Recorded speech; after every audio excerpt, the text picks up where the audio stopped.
بسم اللہ الرحمن الرحیم۔ السلام علیکم۔ آپ تمام احباب کو ہمارے یوٹیوب چینل میں خوش آمدید کہتے ہیں اور امید کرتے ہیں کہ آپ سبھی خیر و عافیت سے ہوں گے۔ دوستو، ایک یہودی عالم نے ایک دفعہ مسلمان علماء کرام کے سامنے 3 ایسے سوالات رکھے، یا یوں کہہ لیجئے کہ ایسے وسوسے ڈالنے کی کوشش کی جس نے ایک وقت میں پوری مسلم امہ کو حیران پریشان کر کے رکھ دیا۔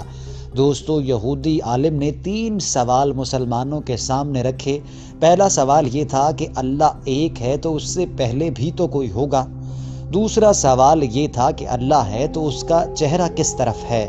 اور تیسرا سوال یہ ہے کہ اللہ اب اس وقت موجودہ وقت میں کیا کر رہا ہے۔ دوستو، یہ ایسے سوالات تھے جس نے مسلمانوں کو موجودہ وقت میں حیران پریشان کر کے رکھ دیا، اور اگر کوئی آپ سے اس وقت یہ 3 سوال پوچھے تو یقیناً آپ کے پاس بھی فی الفور کوئی ایسا جواب نہیں ہوگا جو آپ اس کو دے پائیں۔ لیکن مسلمان جن کو اللہ تعالیٰ کی مدد اور نصرت حاصل ہے، انہوں نے اللہ تعالیٰ کے فضل و کرم سے اس یہودی کو لاجواب کر دیا۔ دوستو، ماجرا کیا ہے ہم اس ویڈیو میں آپ کو بتا رہے ہیں، لیکن اس سے پہلے آپ سے گزارش یہ ہے کہ آپ ہمارے یوٹیوب چینل کو ضرور سبسکرائب کر لیجئے اور بیل کے بٹن کو بھی کلک کر لیں تاکہ ہماری ایسی ویڈیوز مستقبل میں بھی آپ کو ملتی رہیں۔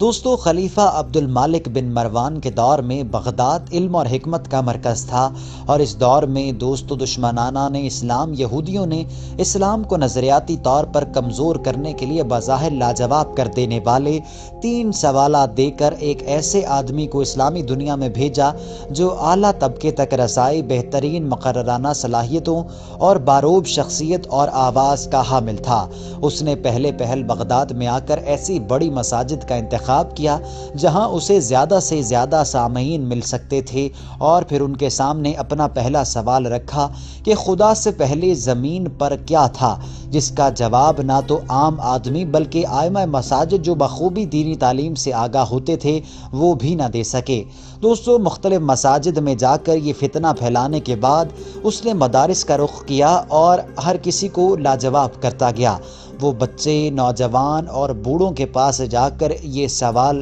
رکھتا رہا کہ خدا سے پہلے اس زمین پر کیا تھا۔ جب اس زمین کو تخلیق کیا گیا تو یقیناً خدا نے اس کو تخلیق کیا، لیکن خدا سے پہلے اس زمین پر کیا تھا۔ دوستو، اس دوران اس سازشی اور چالاک یہودی کی شہرت دربار شاہی تک بھی پہنچ چکی تھی، اور یہودی نے درجہ بدرجہ آگے بڑھتے ہوئے دربار خلافت تک بھی رسائی حاصل کر لی، اور شاہی علماء دین کو چیلنج کرتے ہوئے اس سوال کا جواب مانگا، لیکن بدقسمتی سے کوئی عالم دین اس کے سامنے لب کشائی نہ کر سکا۔ دوستو، کسی کے پاس اس سوال کا ایسا مستند جواب نہ تھا جو اس یہودی سازشی عالم کو دے پاتے، اور ہمارے جو مسلم علماء کرام تھے وہ خاموش ہو گئے۔ دوستو، اب خلیفہ عبد المالک بن مروان جو کہ خود ایک بہت بڑے عالم دین تھے، ان کو اس واقعے کا بہت رنج تھا۔ انہوں نے اس یہودی کو دربار خلافت میں بطور شاہی مہمان ٹھہرنے کی اجازت دی اور کہا کہ تمہارے اس قیام کے دوران میں تمہارے ان 3 سوالوں کا جواب دے دوں گا جن کی بنا پر تم نے مسلم امت میں ایک بے چینی پھیلا دی ہے۔ یہودی شاید یہی چاہتا تھا۔ اس نے شاہی دعوت قبول کر لی اور دل ہی دل میں بہت خوش ہوا، اور اسے اپنے بڑے اور عالم ہونے کا احساس بھی ہوا کہ اسے بادشاہ نے اپنے دربار میں ٹھہرنے کی اجازت دی ہے تو یقیناً اس کے پاس کوئی ایسا فن ہے، ہنر ہے جس کی وجہ سے اس کی گونج شاہی دربار تک بھی پہنچ گئی ہے۔ دوستو، یہودی یہی چاہتا تھا اور اس نے شاہی دعوت کو فوری طور پر قبول کر لیا۔ خلیفہ وقت نے ایسے علماء کی تلاش کا حکم دے دیا جو اس کے سوالات کے جوابات دینے کے متحمل ہو سکتے تھے، لیکن بدقسمتی سے کوئی بھی عالم اس کی توقعات پر پورا نہ اتر سکا،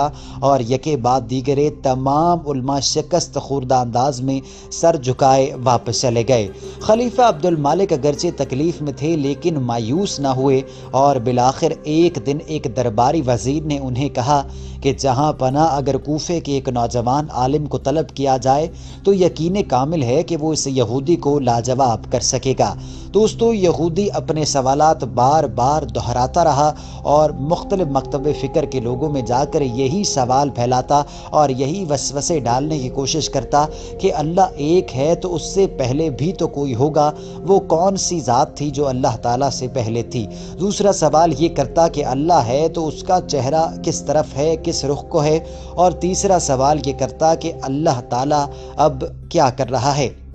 دوستو وہ یہودی یہی سوال جا کر مختلف لوگوں کے سامنے کرتا، اور ایک شخص نے اب دربار میں مشورہ پیش کیا تھا کہ اگر کوفے سے ایک نوجوان عالم کو طلب کیا جائے تو یقین کامل ہے کہ وہ اس یہودی کو لاجواب کر سکے گا۔ عبد المالک مذکورہ آدمی کی عمر جان کر قدرے پریشان ہوئے کہ اس قدر جہاں دیدہ علماء جن سوالوں کے جواب نہ دے سکے، مزے ہوئے تجربہ کار اور جن علماء کرام نے اپنی پوری زندگی دین اسلام کی تعلیم حاصل کرنے میں گزار دی، وہ ان سوالوں کے جواب نہ دے پائے تو یہ نوعمر کم عمر عالم دین کیسے یہ جواب دے پائے گا؟ دوستو یہ کہنا تھا تو عبد المالک نے ان سوالوں کا جواب تلاش کرنے کے لیے ان کا جواب ایک نوجوان کیا دے گا، لیکن مرتا کیا نہ کرتا نیم دلی سے کہا کہ ٹھیک ہے اسے آزما لو، اسے شاہی دربار میں دعوت دو، وہ نوجوان عالم دین آ جائے اور اس سے ان 3 سوالوں کا جواب لے لو۔ پیارے دوستو اب شاہی اہلکاروں کو کوفہ روانہ کر دیا گیا، جنہوں نے اس نوجوان کے دروازے پر دستک دی اور مدعا بیان کیا تو وہ نوجوان اپنی والدہ محترمہ اور اپنے محترم استاد امام حماد رحمۃ اللہ تعالیٰ علیہ سے اجازت لے کر دربار شاہی پہنچا، اور وہ مارکا جس نے اسلامی دنیا اور خاص طور پر خلیفہ وقت کی نیندیں اڑا رکھی تھیں کو سر کرنے کے لیے اگلے دن دربار سجایا گیا۔ پیارے دوستو اب وہ قابل دید وقت آ چکا تھا جب وہ یہودی انتہائی تکبرانہ انداز کے ساتھ خلیفہ کے ساتھ کرسی پر براجمان ہوا، اور پھر چند ہی لمحوں کے بعد نورانی چہرے کا حامل وہ نوجوان چپکے سے درباریوں میں آ کر بیٹھ گیا اور خلیفہ نے روایت کے مطابق سوال و جواب کا سلسلہ شروع کرنے کا حکم دیا۔ دوستو ایک بات یاد رکھیے گا کہ جب کوئی مسلمان صدقے دل سے دین حق کی خدمت کرنے کے لیے یا علم پھیلانے کے لیے اللہ کے راستے میں نکلتا ہے تو اللہ تعالیٰ کی نصرت اسے حاصل ہو جاتی ہے۔ اس یہودی نے اپنے مخصوص متکبرانہ لہجے اور باروب آواز میں کہا، بتاؤ خدا سے پہلے کیا تھا؟ ابھی وہ اتنا ہی کہہ پایا تھا کہ اس نوجوان نے اسے روکتے ہوئے کہا، تم مانگنے والے ہو جبکہ میں دینے والا ہوں، اور ساتھ ہی خلیفہ سے درخواست کی کہ دینے والے کے منصب کا لحاظ کرتے ہوئے میری نشست کو اس کے ساتھ بدلنے کا حکم دیں۔ خلیفہ نے نہ صرف خوش ہو کر اس یہودی کو عام درباریوں میں جا کر بیٹھنے کا حکم دیا اور اس نوجوان کو اس کی نشست سونپ دی، بلکہ اس کے لہجے کے اعتماد کی بدولت ان کی امید بھی بر آنے لگی۔ دوستو خیر یہ معاملہ چل رہا تھا، سوال و جواب کا یہ سلسلہ جاری تھا، اور سوال و جواب کا سلسلہ شروع ہوا اور اس نے دوبارہ پوچھا کہ مجھے بتایا جائے کہ خدا سے پہلے کیا تھا، تو جواب میں اس نوجوان نے انتہائی اطمینان سے فرمایا کہ اعداد کا شمار کرو، تو اس نے گنتی گننا شروع کر دی، تو نوجوان نے ٹوکا اور فرمایا کہ صحیح شمار کرو۔ اس نے دوبارہ گنتی شروع کر دی، لیکن پھر درستگی کا حکم دیا، جس پر اس نے اکتا کر کہا کہ اور کس طرح شمار کروں، شمار ہی تو کر رہا ہوں۔ نوجوان نے کہا کہ 1 سے پہلے شمار کر۔ یہودی نے کہا کہ 1 سے پہلے تو کچھ بھی نہیں ہوتا، تو نوجوان نے ہنس کر کہا کہ 1 سے پہلے پوچھنے والا بے معنی سوال کیوں کرتے ہو؟ اللہ تعالیٰ سے پہلے کوئی نہیں تھا۔ اس موقع پر خلیفہ وقت اور درباریوں کی خوشی دیدنی تھی۔ خلیفہ نے دوسرے سوال کا حکم دیا تو یہودی نے سوال پوچھا کہ خدا کا رخ کس طرف ہے؟ نوجوان نے چند گھڑی توقف کیا اور حکم دیا کہ شمع لائی جائے، جس کو جلانے کے بعد یہودی سے سوال کیا کہ مجھے اس روشنی کا رخ متعین کر کے دو، جس کے جواب میں اس نے کمزور لہجے میں کہا کہ یہ ممکن نہیں۔ تو نوجوان نے جواب دیا کہ اللہ رب العزت بھی ایک نور ہے جس کے رخ کا تعین بھی ممکن نہیں، اور تم یہ جاننے کے باوجود بے معنی سوال کر رہے ہو، تمہاری عقل کہاں ہے؟ مجھے تو لگتا ہے کہ تمہیں عقل ہی نہیں ہے۔ دوستو باروب لہجے والا یہودی عالم اب اپنی آواز کھو رہا تھا اور اس کی آواز میں اب کمزوری اور شرمندگی آ چکی تھی۔ اس نے اپنے آپ کو بھری محفل میں شرمندہ پایا اور ایسے بے تکے اور بے معنی سوال پوچھنے پر اپنے آپ کو لا علم ثابت کیا۔